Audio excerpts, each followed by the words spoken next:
whiteboarding, like a sheriff's deputy, we're going to whiteboard the 5.1% guaranteed withdrawal rate, guaranteed, with no risk at all. We're going to whiteboard it. And we got some questions, some kind of snarky comments we'll address here a little bit. And by the way, I'm busting out the PVC pipe of knowledge. The PVC pipe of knowledge. Do you like the PVC pipe of knowledge or the PVC pipe of power? The PVC pipe of power. What do you like better? Comment down there below what you like better. PVC pipe of knowledge or PVC pipe of power. Helps with the algorithm, gets me some comments. So, all right. We got our man Johnny Do Nothing here. All right, I'm using my headphones here to record this. So hopefully it'll still work. Let me turn this guy off, actually, my dehumidifier. All right, it looks like it's still working. We shall see, because before it did not. So Johnny Do Nothing. He says, Josh, I want to retire. I said, all right, John. He goes, I got $567,000 in my portfolio. I need $29,000 a year to supplement my Social Security amount. All right? I said, okay. But I said, Johnny, that's a 5.1% distribution yield. He goes, oh, man, I can't do it. I said, yes, you can. So what we're going to do is we're going to take $250,000.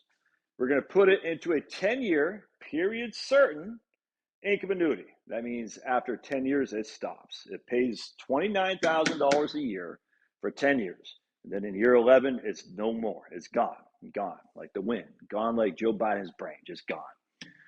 All right. And then we're going to take, so that leaves us $317,000. So this $29,000 covers us for years 1 to 10. So Johnny assumes he's going to live 30 years in retirement, whatever, but we'll say, okay, $29,000 for years 1 to 10. All right. That leaves us $317,000, of which we're going to take $162,000 of that and buy a zero coupon treasury bond that will in 10 years mature and give us another $250,000. And I think that's a 4.38 or something like that percent interest rate, not interest rate, but rate of return is what it'd be. There's no interest on a zero coupon bond. You're buying it at a discount. You're basically saying, well, not basically, you're literally saying, I will give you $162,000 today, federal government. In return, you give me $250,000 back in 10 years. And that's a 4.3 or something like that rate of return. So for years 11 through 20, we take that $250,000 and we do the same thing, annuity, all right, an income annuity for 10 years.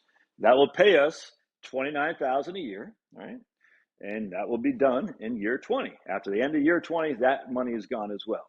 All right, I'm chuckling because I can hear the people like just pulling their head out of their hair right now. And we're going to address this because it's so freaking silly.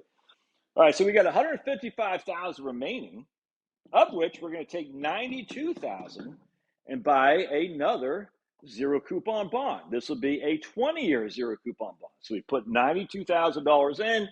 In year 20, we get $250,000 back. That's almost a 5% rate of return. I think it's 4.9. Yeah, 4.98. Guaranteed with no risk. Kidding me? So $92,000 in year 20 matures at $250,000, and we do the same thing, $29,000 for years 21 to 30. All right, so we got the first 10 years covered at $29,000. We got the second 10 years covered at $29,000 a year. We got the third 10 years covered at $29,000 a year. Then we're dead. That still leaves us 63,000 schmackaroonies. 63,000 schmackaroonies. If we just do the simple rule of 72, if we give ourselves a 7% rate of return, we'll put this all in VTI. In 10 years, it'll grow to 126. And in 20 years, it'll go to 252. But what about inflation, Josh? What about inflation? Well, we can do another $250,000 annuity here and double our 29,000. So in this case, it'd be what, 58,000 a year? Or we could take this 126 in year 10 and do a 20-year SPIA. We can do whatever we want. But we say, okay, we got 63,000, 126,000, 252,000. That is our inflation adjustment. If we even need inflation adjustment. Again, we have Social Security, my friends. Social Security is our cost of living adjustment. This is for our discretionary spending, to go to the baseball game, to go see Auburn Tigers, to go to freaking boating in freaking Prince William Sound. We're like, man, we want to go boating in Prince William Sound. Okay, you can do all that. It costs money to do that. When you're 80, are you going to want to do that? 85? Probably not. That's why people spend less as they age, because they don't want to do it. The utility suffers, i.e., it's not that fun for me to go boating in Prince William Sound. It used to be. I'm 80 years old. I don't like it that much anymore. I don't want to go to Auburn football game anymore. You know what I'm saying? Especially, or Minnesota Vikings game. I don't want to see those clown dude cheerleaders at the Minnesota Vikings game. Ugh. Josh, that's so mean. Yeah, it's mean because they're freaking ugly. That's all there is to it. If I want to go see cheerleaders, I don't want to see dudes pretend they're girls. I don't mind big, hefty guys throwing up the nice looking chicks. I don't want to see dudes pretend they're girls. That's just freaking embarrassing. Get it. Stop the minute. The Vikings. You're the Vikings. You're the Nordics. The Northmen. What are you doing? Anyway, so now we say, okay, if we want to keep up inflation, again, I'd like to see any evidence, any spending increases with inflation each every year of retirement. I'd love to see it. Show me any, dude. I've only been saying this for 15 years now. I've yet to get it. I had one thing that was interesting. I can't find it. That I came across myself. I said that'd be pretty interesting to look at, but I can't. I got what I did with it, and it wasn't specific to our spending goes up each every year. It was about something else. I was like, oh, that'd be the one argument. I just can't find it, man. It's like a year ago. It really frustrates me. It's kind of like when they say we have the validation of the jabbies that prove that the jabbies that we give to these children, well, I think we get them freaking dozens and dozens, are safe. I say, show me some evidence on that. They say, here's this piece from the Institute of Medicine that they showed me from 2012. I said, and the funny thing is Martin Kulldorff, of all people, is the one who authored that piece. I said, you guys really didn't read this, did you? Because if you would have read that, you would say the evidence that you're citing isn't there. In fact, if anything, it goes the exact opposite. But they can't do it, man. They can't, because these are people who are brainwashed. Anyway, so in this case, if we are worried about inflation, all right, we are saying at the end of the day, we have a little bit of money left over. We can put it in cash. We can put it in a fund, whatever. I'd put it in VTI here and just let it roll because we have enough cash to cover us. Our Social Security gives us a cost of living adjustment. But what about health care? So remember, we're getting $3,000 a month on Social Security. Our Medicare Part B and D is going to cost us $250 a month. If Medicare is growing by 5.5, which is what I use at Right Capital, and Social Security is growing by 2.4, you're still getting more from a dollar perspective than you are in Medicare, even though the rate of growth of Medicare cost of living is higher because Social Security is starting out that much higher than Medicare is. It's crazy. All right, my man, what's this guy's name? Rob something. He emailed me today. And I was like, come on, man. It was kind of snarky in a way. I don't want to say he's overly snarky, but he said, Rob, he goes, Josh, the annuity video you did today shows investing $250,000 and withdrawing about $29,000 a year.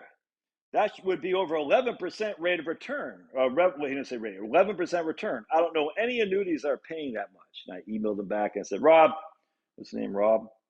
Rod. I said, it's a 10-year annuity, 10-year, which means at the end of 10 years, it's exhausted. There's no rate of return after that. It's done. So you put $250,000 in, you're getting $29,000 for 10 years. That means you're getting $290,000 back on a $250,000 investment. That's $40,000 of gain. That's it. It's not a return. It's a distribution yield, 5.1% distribution yield. That's what we're getting. The money is gone. The principal is gone. Everything's gone after 10 years.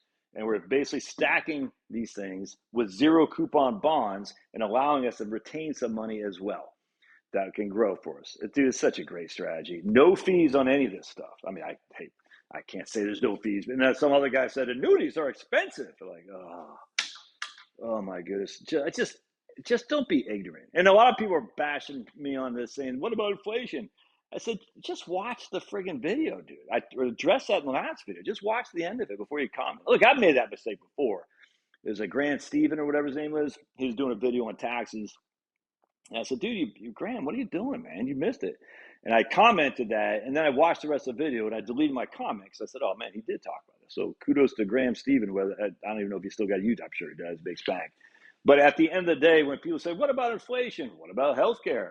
How can you get 11% rate of return on this? It's just like, just stop. Or annuities are expensive. Look, I don't mind you commenting dumb stuff like that because this is dumb stuff. It doesn't bother me. But I think a lot of these guys do it because they think they're so smart. I'm smarter than you. You're just a YouTube guy, and I'm Johnny Do Nothing here. And I just keep doing. I don't care. I just find it. I chuckle a little bit because it's just like, come on, man. We addressed this. Just hang tight. All right. Love your thoughts. Smash that like button. God bless. We'll see you.